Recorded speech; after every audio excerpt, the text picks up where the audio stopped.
who does Esau slash Edom represent today, and what will happen to them in the end times? Oh, so that's really easy. So Edom is Christendom. It is the implacable enemy of the Jewish people. The concept of Esav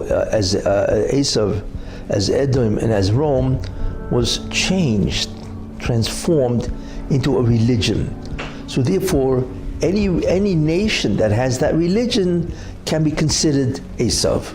See? So therefore, it's not one nation that is now 2,000 years or whatever, but it is a religion, and any nation that has that religion predominantly is called Esav. Christianity, of course, ultimately became Western civilization.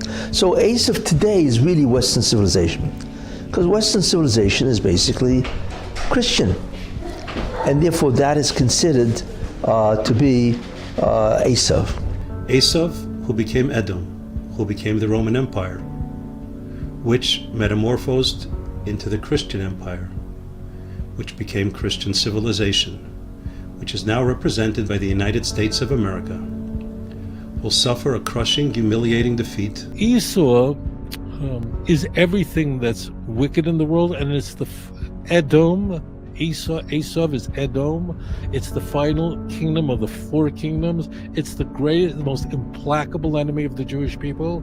Prophesy. We have whole books devoted to the destruction of Edom at the end of days. This is the last kingdom. In traditional Jewish thinking, it's the church. It's the implacable enemy of the Jews. It's a morphing kingdom. It's unlike the previous kingdoms.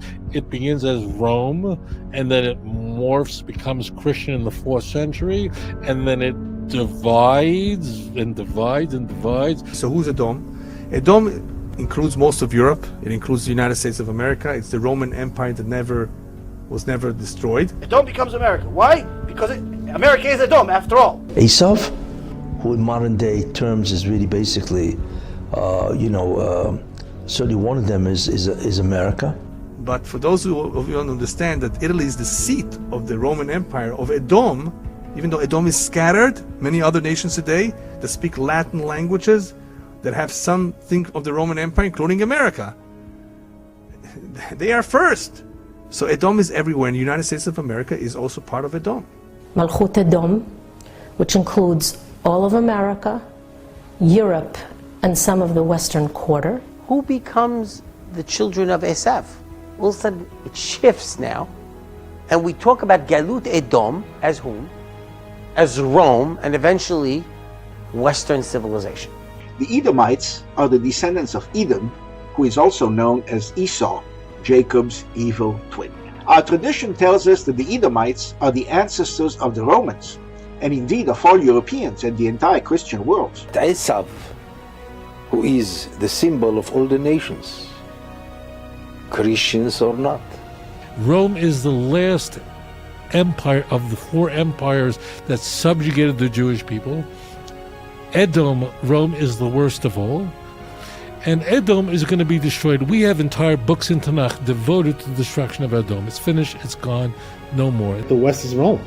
According to the simple meaning, Europe and America are really one entity. But we know one thing, right? That when it comes to the classic Rome, which is Europe, they're finished. Esav, Edom, is the implacable enemy of the Jew, and an identifying feature of it is that it's constantly morphing, changing, but it's really the same thing. It only appears different, but it's really that 4th horse that has just many different colors. Their mark is eagle, and that's really the sign of the Romans and the Russians and the Americans and the Germans.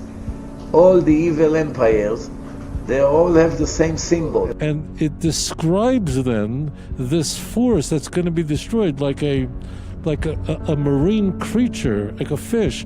It should be stated, I know for most people they think that the symbol of Christendom is a cross. As it turns out, the symbol of the cross for Christianity, relatively speaking, is rather late. The early and most primitive Christian symbol is the fish because of the acronym of its name. So the fish is the ancient symbol of Christendom. It's really not until you get to the 4th century, until you get to Constantine, does the cross emerge as the chief symbol of the church. And it's slithers from one place to another place, because Christendom has managed not just to remain isolated and local to Rome, remain local to Edom in that area, but rather it slithers and emerges in different nations all over the world. And this has to be utterly destroyed, because Christendom is the religion of Rome. And this is written over 2,000 years ago. And in the future, the sons of Ishmael are future to arouse huge wars all over the world. Ulitkansha b'nei Edom alayu. Now what's going to happen? They're going to go against the entire world, the sons of Edom. And they're going to go and gather war against the rest of the world. The sons of Edom, these are the Christians. So all the Muslims, this is a prophecy from over 2,000 years ago. The Muslims are going to go and they're going to infect the rest of the world. Everywhere they're going to go, they're going to cause havoc, they're going to cause riots, they're going to cause wars, and they're going to go against the land of Edom, the nation of Edom, which in our generation, this is the Christians it's talking about. In Isaiah chapter 63, the day of the great and terrible day of the Lord, it says that the Lord will come out from a place called Edom, and he will crush Edom. Now, I'm just a broadcaster here, okay? In Jewish understanding, Edom is really talking about the Christianity, okay? Christianity is called Edom. Say it again. Christianity is Edom. The Edomim, Esav was called Edom, and his descendants were known as the nation of Edom.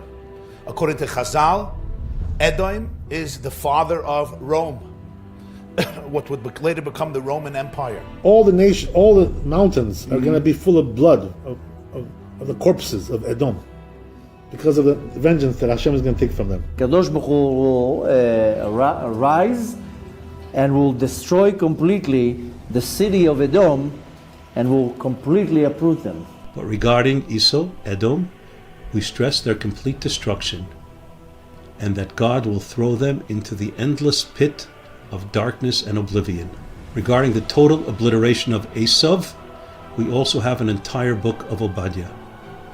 In verse 18 of the single chapter of that book, we read as follows: Then the house of Jacob will be like fire, the house of Joseph a flame, and the house of Esau, Esav, will be straw.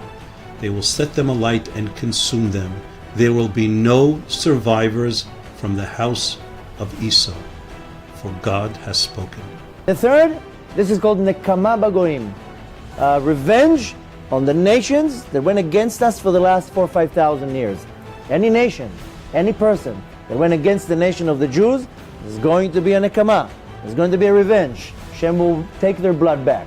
The descendants of the enemies of our people that were enemies to our people from day first are still hating us in the commandment of their ancestors, the children of Esav that hates Yaakov, the children of Amalek that hates Yaakov, the children of all the ones that had that black bitterness instead of a soul, that black, dark, horrible, depressed, negative, and awful shadow as a poor replacement for a soul, still hating us, still jealous, still don't know what to do with our goodness. To Christianity, to Edom, and that Christianity must be utterly destroyed, and that is how the full force of the Messianic age will arrive.